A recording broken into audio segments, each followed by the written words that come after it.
Can you answer this? Can you answer this? This? What do rappers eat? Rappers? Yeah. What? Words. A rap. Get it? Why it's a rap?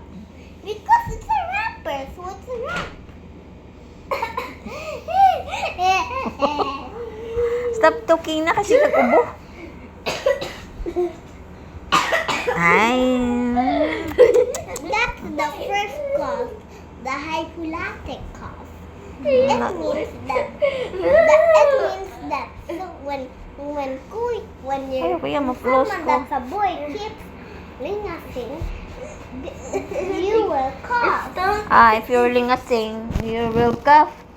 And then, No, if a boy is lingasing, he will cough.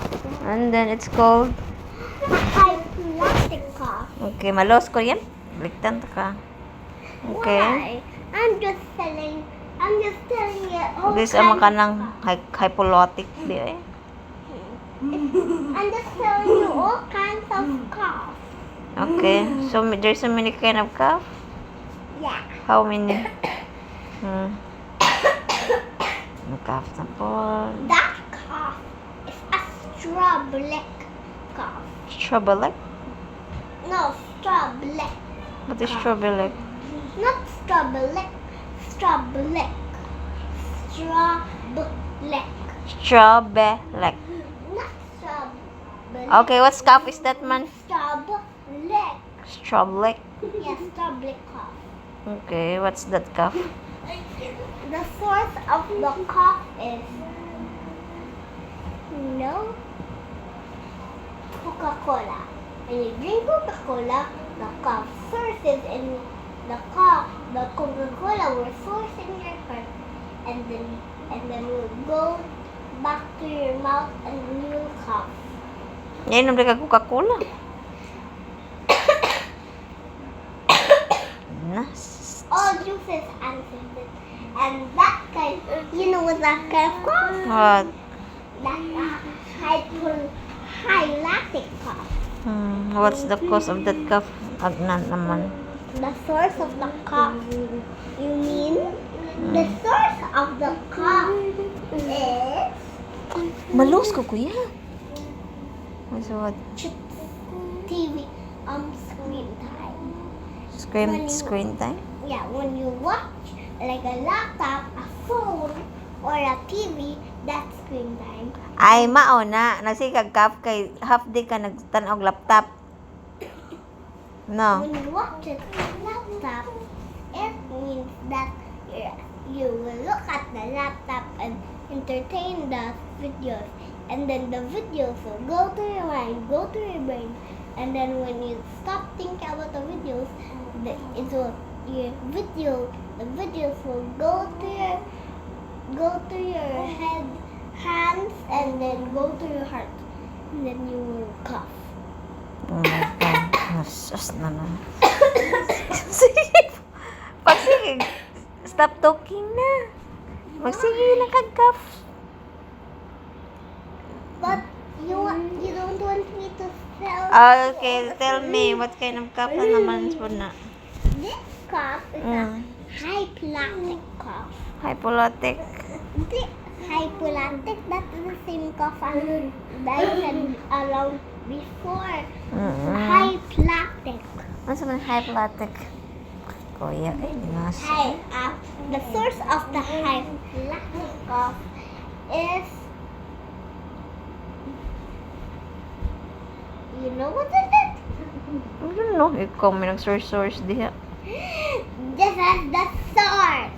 What?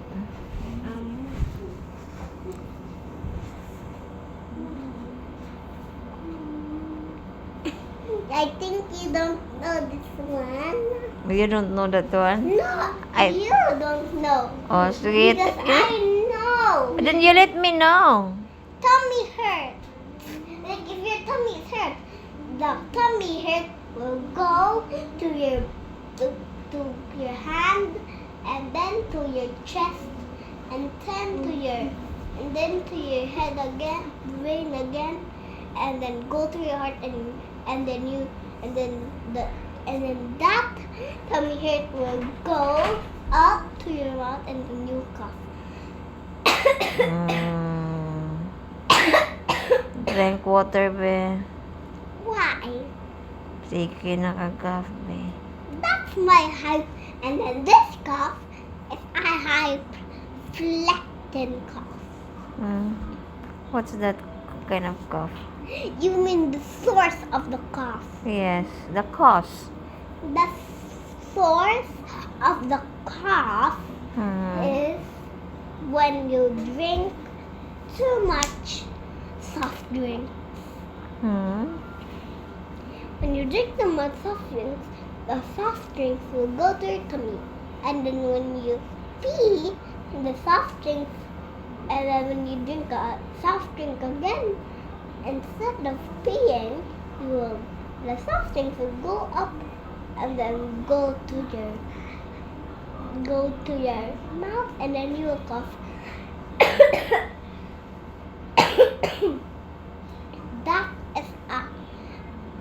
That is a normal cough. That's a normal cough. The source of the cough is normal, so it's a normal cough. Okay, that's a normal cough. So there's no source, there's no cause, it's just a normal. Yeah, there's no source. There is a source, but the source of it is a normal cough. Okay. The source is normal, so the source and the cause is normal, so it's just a normal cough. The cause, not the source. The source, I said cause. the cause is normal, so it is a normal cough. Stop it na, Hele. You drink water na. That Sleep na. It's a high flex cough. The one that I said before. What is it? I already told you the meaning of the high flex cough. I forgot. I said it's because of tummy hurts. And when your tummy hurts, it will go to your hands, go to your limbs, and then go to your tummy, and go back to your tummy, and then it will go up to your cough, and then you'll cough.